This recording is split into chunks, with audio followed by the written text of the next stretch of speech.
This is a WEG CFW100 inverter drive, and this is a three-phase induction motor. In this video, I'm going to show you how to enable sensorless vector control to improve motor performance at low speed.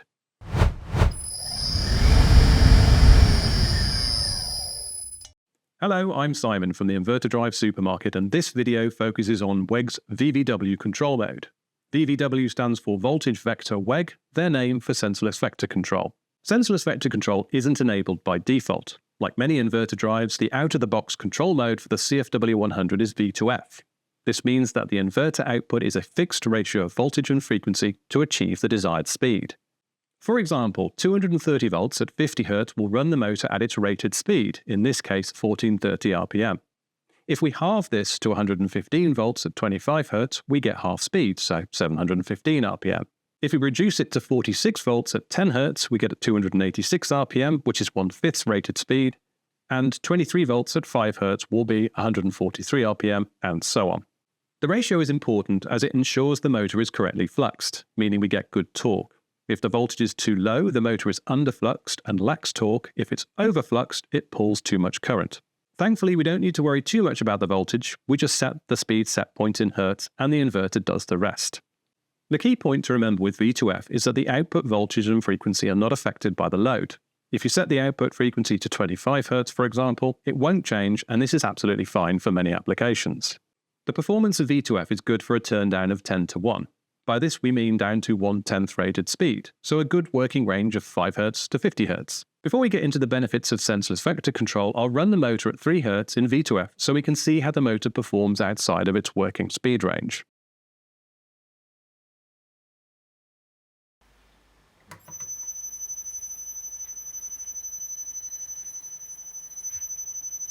I can use one hand to stop the motor.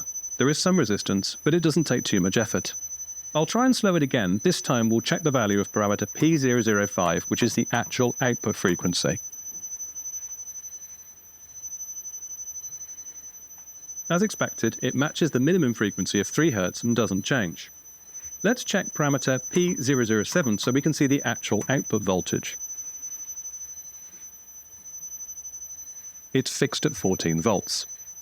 Again, this is as expected. As I said, in V2F, the voltage and frequency are not affected by the load, and that's exactly what we're seeing. But what if the voltage and frequency could be changed dynamically to suit the load? This is where sensorless vector control can help increase the turndown from 10 to 1 to 100 to 1. This means that the working range can be improved to 100th rated speed, so 0.5 Hz to 50 Hz, therefore adding the 0.5 Hz to 5 Hz speed range. Sensorless vector mode uses a motor model to do this, which the inverter builds by running the motor to measure stator resistance. WEG call this a self-tune, but it's also known as an auto-tune or ID run, depending on the manufacturer. It is recommended that the motor matches the inverter, as a mismatch can cause the self-tune to fail. We can enable sensorless vector control via parameter P202. But we also need to set parameters P399 to P407 to match the motor nameplate. We set some of these values in part 1 of our WEG CFW100 video series, but we'll go through the process again for completeness. Press the P key to show the parameter list and the up and down keys to select parameter P202, which is the control type. Press the P key to show the value, and change it to 5 for VVW, which is sensorless vector control. Press the P key to save the value. Next, select parameter P399, which is motor rated efficiency. Press the P key to show the value, and change it to match the motor nameplate, which in this case is 82.5%. Press the P key to save the value. Use the up key to select parameter P400, and the P key to select its value. This is motor rated voltage and needs to be changed to match the motor nameplate. Our motor is connected in delta, so we need the voltage figure next to the triangle, which is 230 volts. Next, select parameter P401, which is motor rated current. Again, set this to match the delta value on the motor nameplate, which is 2.92. Save the changes. The next parameter to select is P402, which is motor rated speed. We'll use the nameplate value for a 50 Hz supply, which is 1430 RPM. Next, we need to set P403, which is motor rated frequency.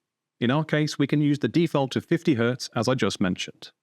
Parameter P404 is motor rated power. Again, we can take this from the motor nameplate and refer to the table in the manual for the corresponding value. In this case, 0.75 kilowatts is 5. Parameter P407 is motor rated power factor. This can also be found on the nameplate and is 0.78. The final parameter to set is the stator resistance.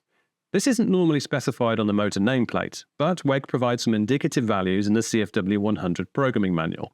However, in this case, we're going to perform a self-tune which will measure the stator resistance. This briefly applies a DC voltage to the motor to gather the required data. Before we do, we'll take a look at the value of P409. This step is not necessary, but will allow us to see how the stator resistance value changes. So right now the value is 4.13.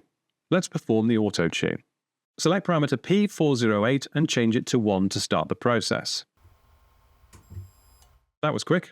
The display briefly changed to auto and the bars at the bottom of the screen showed progress. We could hear some motor excitation, but the shaft didn't turn. Now the self-tune is complete, ready as displayed.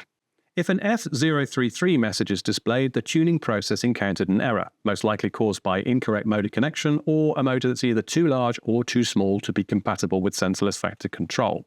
In this case, all is good, so let's take another look at P409 to see how the value has changed. It's now 0.17 ohms, so quite a change from 4.13. So I'll run the motor to see how the performance has improved.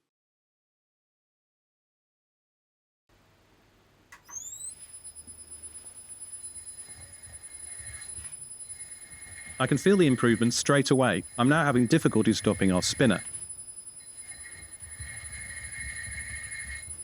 Let's have a look at P002 to see the speed set point.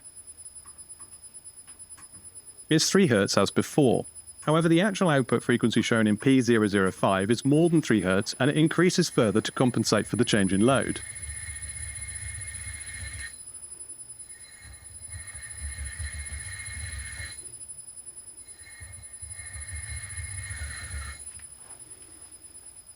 Let's take a look at P007 to see if the output voltage also changes. It does. So if your application requires a good level of torque during startup, sensorless vector could be the solution. Before we finish, I should mention performance from 0 RPM. This is the next step up from sensorless vector with a turn down of around 1000 to 1. In these cases, a closed-loop inverter which uses a sensor, i.e. encoder feedback, is likely to be the preferred solution, but the CFW 100 doesn't include this option. That's it for this video. If you found it useful, please give it a thumbs up and consider subscribing as we really appreciate your support. See you next time.